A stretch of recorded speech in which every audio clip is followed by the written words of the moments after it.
Hi everyone, welcome to my mini blog. এই দিন ছিল 21 তারিখ, কালী পুজোর পরের দিন। আমরা দুপুর নাগাদ বেরিয়ে যাই বড় মাকে দেখার উদ্দেশ্যে।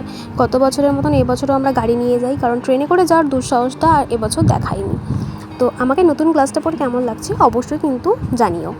তো তারপরে আমরা চলে এসেছি নৈহাটি স্টেশনে। সেখান থেকে বড় মার লাইন প্রায় শুরু হয়ে গেছে। আর এবছর যে লাইনটা কেন এত দূর অবধি টানলো সেটা ভগবানই জানে, সত্যি বড় মাই জানে যে কেন এত দূর অবধি লাইনটা টানা হয়েছিল। অনেকটা পথ হাঁটতে হয়েছে, প্রচণ্ড হাঁপিয়ে গেছিলাম। তো তারপর ভীষণ খিদে পেয়ে গেছিলো, জন্য একটু পিঠে খেয়ে নিলাম। তারপরে আবার বড় মার লাইনে আমরা ঢুকে পড়ি ঠাকুরগুলো দেখার জন্য। অনেকটা দূর থেকে যখন বড় মাকে দেখলাম তখন ভীষণ কান্না পাচ্ছিল, অনেকটা কষ্ট হচ্ছিলো এতক্ষণ লাইনে দাঁড়ানোর পর। তারপর যখন বড় মার চোখের দিকে তাকালাম, সেই অনুভূতিটা বলে বোঝানোর বাইরে।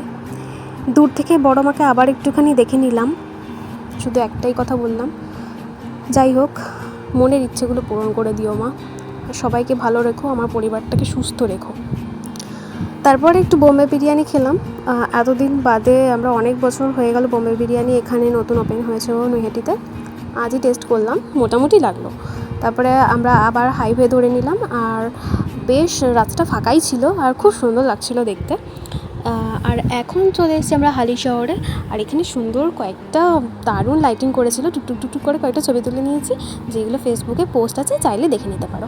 তারপর মাদের বাড়িতে চলে আসলাম, আর মা বললো আমাকে এই মোমবাতিগুলো জ্বালিয়ে দিতে, তাই সুন্দর করে ফুল দিয়ে সাজিয়ে জ্বালিয়ে দিলাম। বাড়িতে এসেও জ্বালিয়ে দিলাম, কারণ মা আমাকে মোমবাতিগুলো দিয়ে দিয়েছিল। তো ভিডিওটা এখানেই এন্ড করছি, ভালো লাগলে অবশ্যই লাইক করো। নেক্সট ভিডিওতে দেখা হবে, এখনের মতন টাটা।